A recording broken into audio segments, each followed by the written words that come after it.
Buenas tardes a todos. En la clase de hoy vamos a ver el concepto de entropía, lo que es su interpretación, sus características y la manera en que se puede calcular. Bueno, para comenzar brevemente a meternos en lo que es la entropía, vamos a ver el teorema de Clausius, que nos va a dar pie para entender de dónde surge este concepto. Bueno, supongamos que tenemos una máquina térmica, esta de acá, ¿sí? Que opera con tres fuentes, dos fuentes calientes, a las que llamamos T1 o T2, y una fuente fría que llamamos T0. Básicamente, la máquina térmica recibe un calor Q1 de la fuente T1, un calor Q2 de la fuente T2 y libera un calor Q0 a la fuente T0. Mediante este intercambio de calores, la máquina térmica entrega un trabajo al medio, un trabajo L. Bueno, supongamos ahora que queremos restablecer la situación original de la fuente T1, ¿sí? Para eso, a nuestro sistema agregamos una máquina frigorífica a la que llamamos MF1. La máquina esta lo que hace es consumir un trabajo LF1 y quita calor de la fuente fría y envía un calor UF1 a la fuente T1, ¿sí? Para que esta fuente T1 vuelva a su estado original, nosotros vamos a plantear que el calor QF1 en valor absoluto es igual al calor Q1. Bueno, análogamente planteamos lo mismo para la fuente T2. Agregamos una máquina frigorífica MF2 que consume un trabajo LF2 y que quita calor de la fuente fría y le envía a la fuente caliente T2 un calor QF2 que en valor absoluto es igual a Q2. ¿Sí? Bueno, ahora vamos a analizar el sistema este delineado en blanco, el sistema que comprendido por la máquina térmica y las dos máquinas frigoríficas. El intercambio de calor con la fuente T1 en definitiva es cero, porque Q1 se anula con QF1. Lo mismo ocurre con la fuente T2. QF2 se anula con Q2. Por lo tanto, podemos decir que nuestro sistema solamente intercambia calor con una sola fuente. ¿Sí? Como sabemos de lo que aprendimos por el segundo principio de la termodinámica, una máquina térmica o un conjunto de máquinas térmicas que operan con una única fuente no pueden generar un trabajo neto positivo. Por lo tanto, la suma de los trabajos de nuestro sistema, LF1, LF2 y L, tiene que ser menor o igual a 0.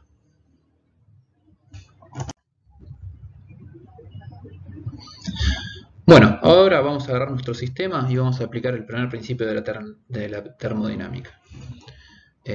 También vamos a recordar que en las máquinas térmicas, lógicamente también en las máquinas frigoríficas, porque no dejan de ser máquinas térmicas, que efectúan ciclos, como son las que estudiamos nosotros en esta materia, la variación de energía interna es cero, porque digamos, cuando la máquina cumple un ciclo, todas las condiciones y todos los estados vuelven al estado original. Por lo tanto, la variación de energía interna de una máquina térmica es cero. Entonces, el primer principio se reduce a que la sumatoria de los calores tiene que ser igual a la sumatoria de los trabajos. Si recordamos que la sumatoria de los trabajos de este sistema tenía que ser menor o igual a 0, vamos a llegar a que la sumatoria de los calores de este sistema, el calor Q0F1 más Q0 más Q0F2, tiene que ser menor o igual a 0. ¿Sí? Esta sumatoria va a ser igual a 0 en el caso de que la máquina térmica sea reversible y va a ser menor a 0 en caso de que la máquina térmica sea irreversible. Ahora vamos a plantear el rendimiento de las máquinas frigoríficas reversibles, las máquinas que agregamos a nuestro sistema. ¿Sí? Acá les dejo una para que recuerden cómo eran. El rendimiento de la máquina MF1 es 1 menos Q0F1 sobre QF1. Y como las máquinas frigoríficas son reversibles, también podemos plantear el rendimiento con las temperaturas. Por lo tanto, el rendimiento de la máquina MF1 es también 1 menos T0 sobre T1. Por lo tanto, podemos trabajar un poco algebraicamente y llegamos a que Q0F1 es igual a T0 sobre T1 por QF1.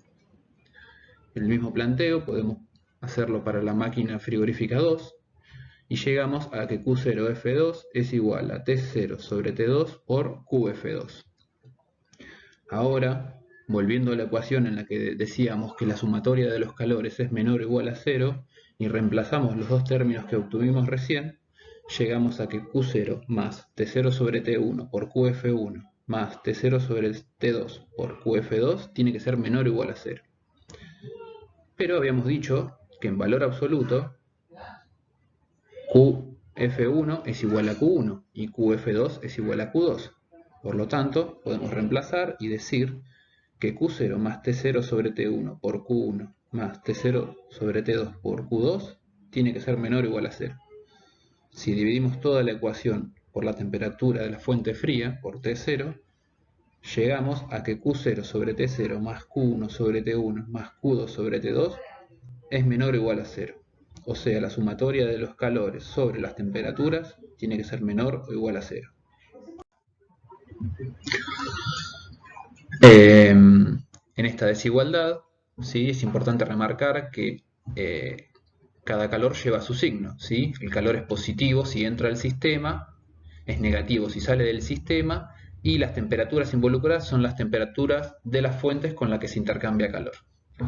Bueno, podemos extender este análisis a un número n de fuentes y vamos a obtener que la sumatoria de los calores sobre las temperaturas nos tiene que dar menor o igual a 0.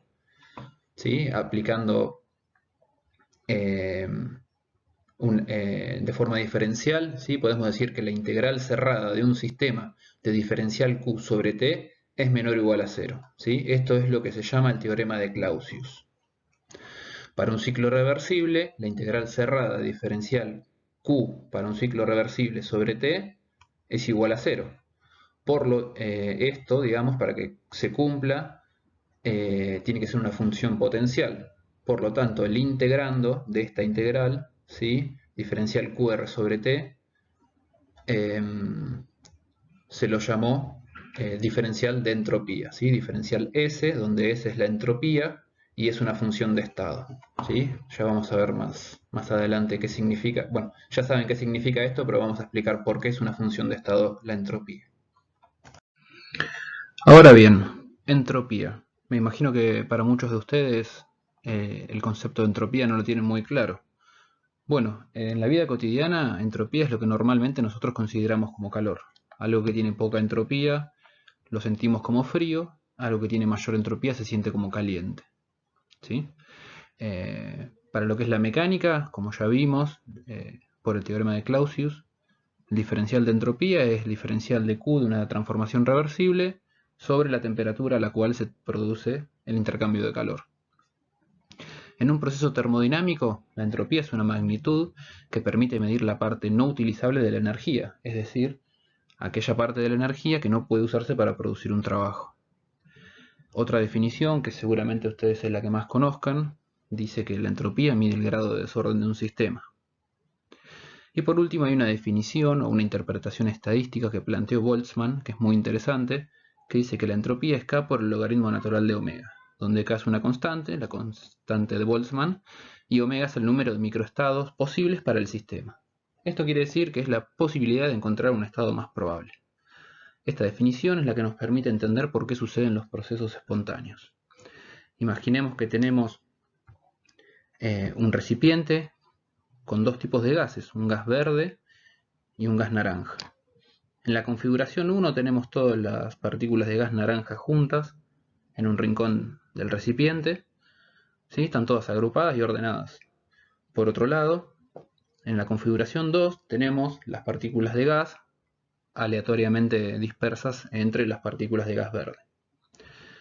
Bueno, si nosotros en la configuración 1, por ejemplo, intercambiamos estas dos partículas de gas, vamos a modificar nuestro sistema, ¿sí? Por lo tanto, podemos decir que la situación 1 no es la más probable. Por otro lado, en la situación 2, como hay una distribución más homogénea, ¿sí? Más aleatoria, si nosotros intercambiamos partículas, por ejemplo, estas dos, el sistema no varía tanto, ¿sí? Por lo tanto, digamos, podemos decir que la configuración 2 es la más probable. La configuración 2 es la que tiene mayor entropía. Una de las características más importantes de la entropía es que siempre tiende a maximizarse. Por lo tanto, si ustedes juntan dos tipos de gases distintos, lo normal, lo más probable, lo más esperable es que al cabo de un tiempo los gases se mezclen, ¿sí? Eso ocurre, digamos, porque la configuración más probable es aquella que tiene mayor entropía. Bueno, entre las características que tiene la entropía, ¿sí? Podemos decir que cambia notablemente el estado de los objetos. Como habíamos dicho, algo que tiene poca entropía nosotros lo percibimos como frío, algo que tiene mayor entropía lo percibimos como tibio o incluso caliente, y algo que tiene mucha mayor entropía, digamos, se pone incandescente, se funde y hasta incluso se descompone. La entropía se extiende uniformemente dentro de un cuerpo, ¿sí? Si tenemos una zona con mayor entropía que otro, ¿sí? El cuerpo tiende a homogeneizarse en cuanto a entropía, ¿sí? Y se va a distribuir uniformemente. Lo mismo si ponemos en contacto un cuerpo que tiene mayor entropía con otro que tiene menos, ¿sí? La entropía va a fluir desde la zona de mayor entropía a la de menor, desde el cuerpo de mayor entropía al cuerpo de menor entropía, ¿sí? Se transmite de un cuerpo a otro. Solo se pueden calcular variaciones de entropía, ¿sí? Por lo tanto, si nosotros queremos darle un valor a un estado en particular de un sistema, es necesario fijar un punto de referencia, ¿sí? Esto está relacionado con lo que es el tercer principio de la termodinámica, que no vamos a ver en este curso, pero que habla básicamente de que las sustancias a la temperatura de cero absoluto, ¿sí? A 0 grado Kelvin, tienen una entropía cero. Entonces, como van a ver más adelante en las tablas de vapor y eso, que van a encontrar valores de entropía, siempre están calculados con referencia, ¿sí? Al cero absoluto. Otra característica de la entropía es que se produce fácilmente, por ejemplo, en la bobina de calefacción eléctrica, en un quemador. También se produce en los músculos de las personas cuando hacen deporte y, bueno, prácticamente en todas las situaciones de la vida donde se produce algún cambio se genera entropía.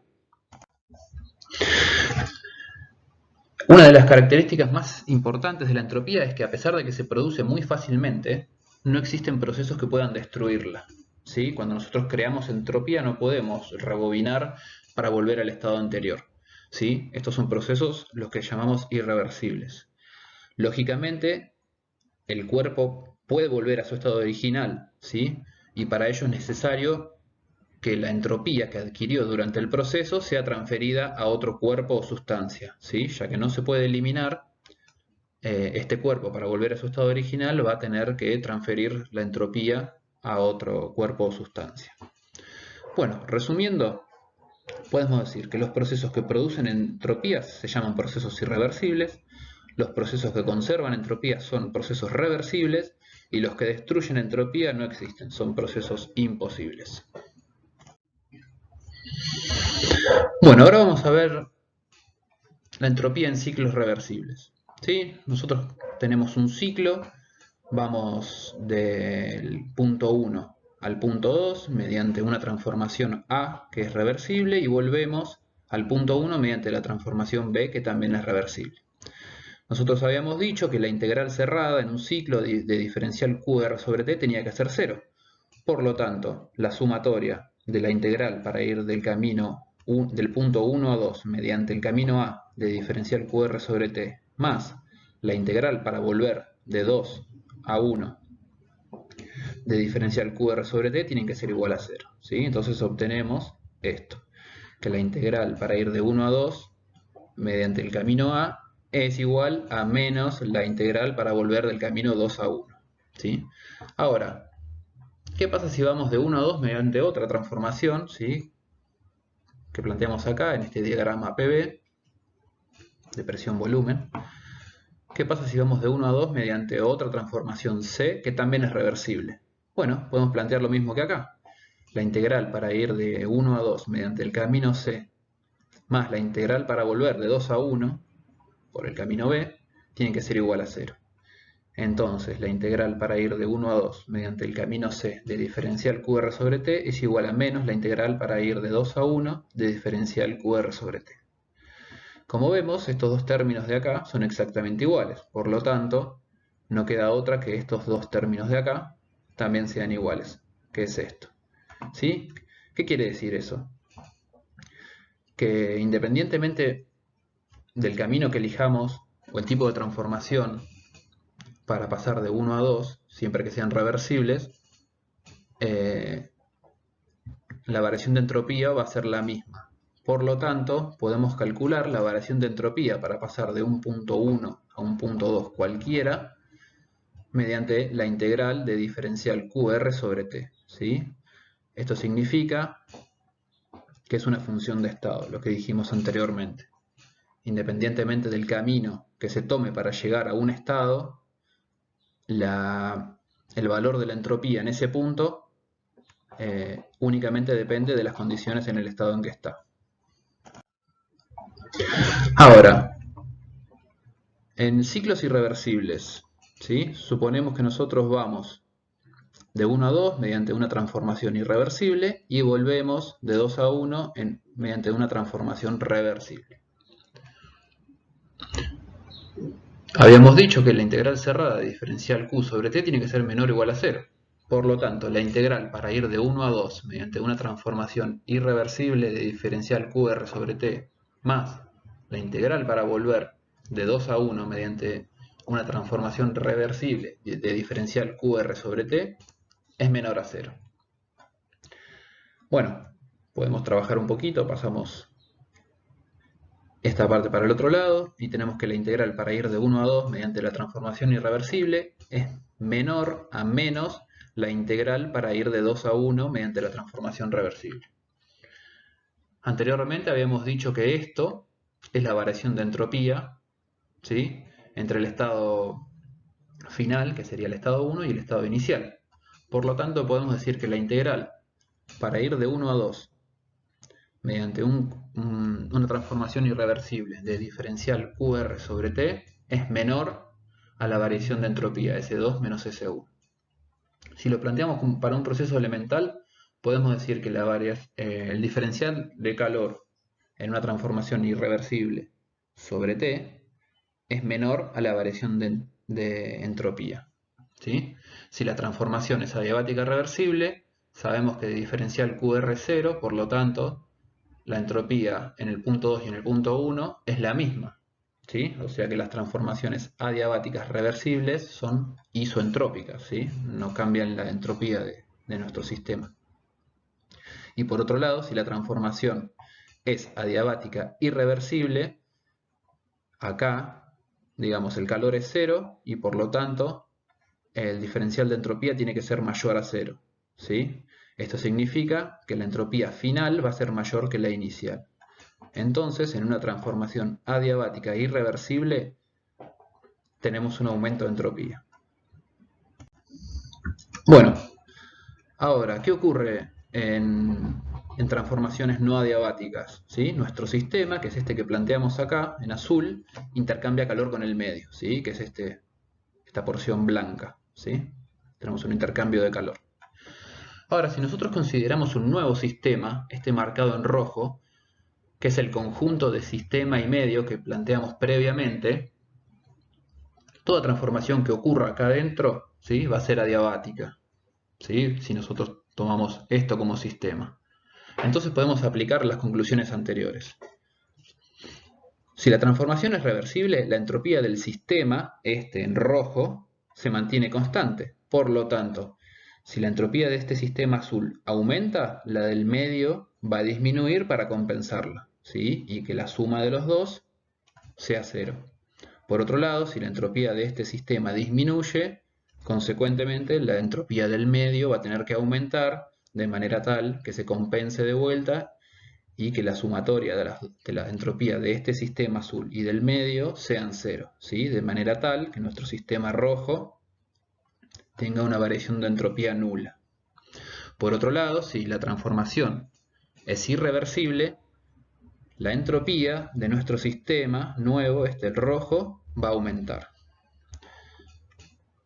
De acá podemos concluir que para todo sistema aislado, la variación de entropía siempre es mayor o igual a cero, ¿sí? Y este es el principio de aumento de entropía de Clausius. Si nosotros consideramos al universo como un sistema aislado, podemos decir que la variación de entropía de nuestro universo es siempre mayor o igual a cero.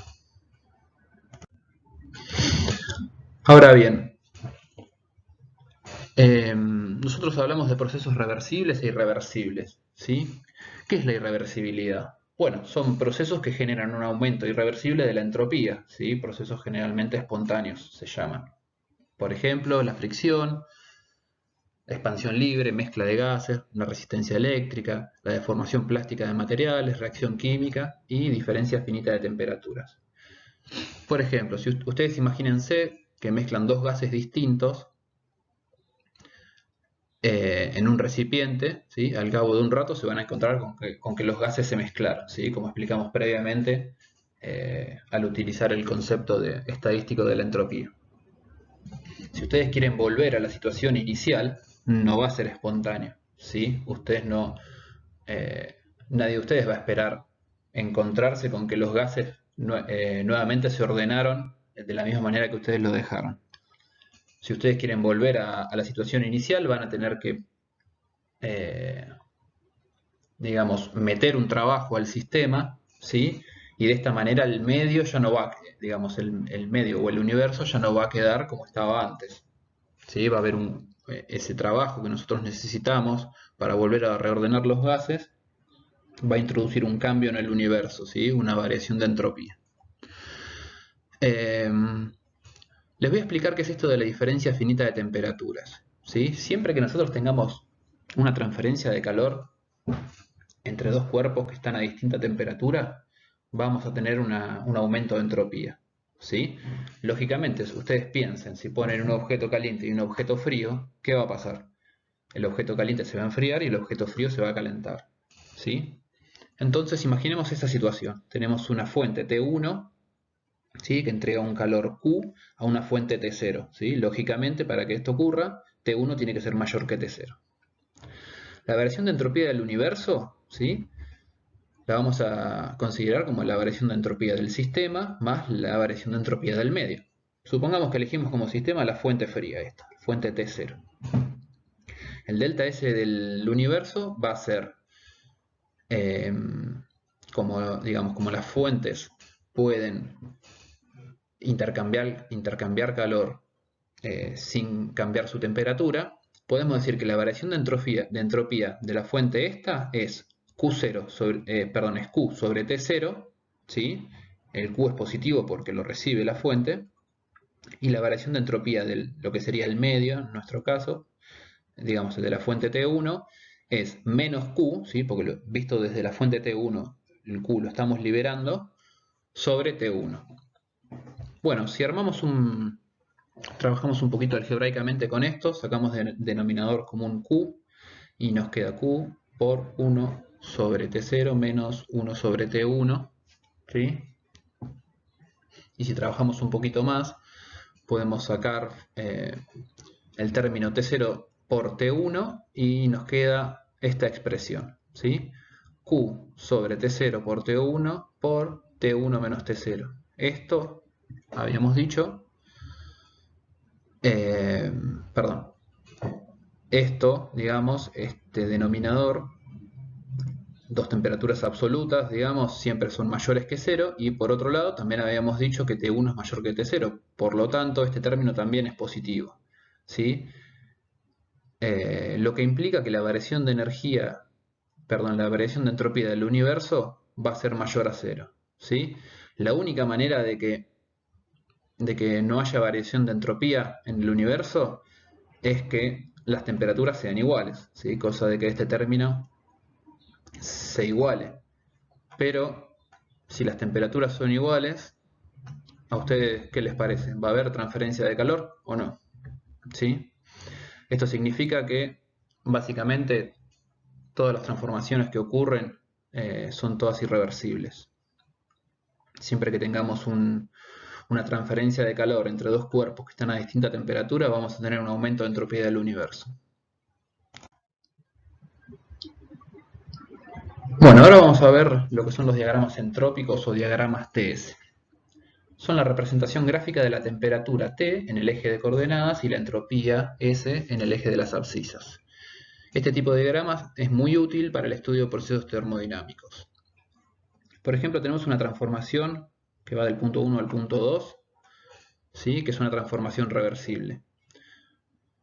Nosotros podemos decir que la temperatura T a la cual se produce el intercambio de calor por el diferencial de entropía va a ser igual a al diferencial del calor de esta transformación reversible, ¿sí?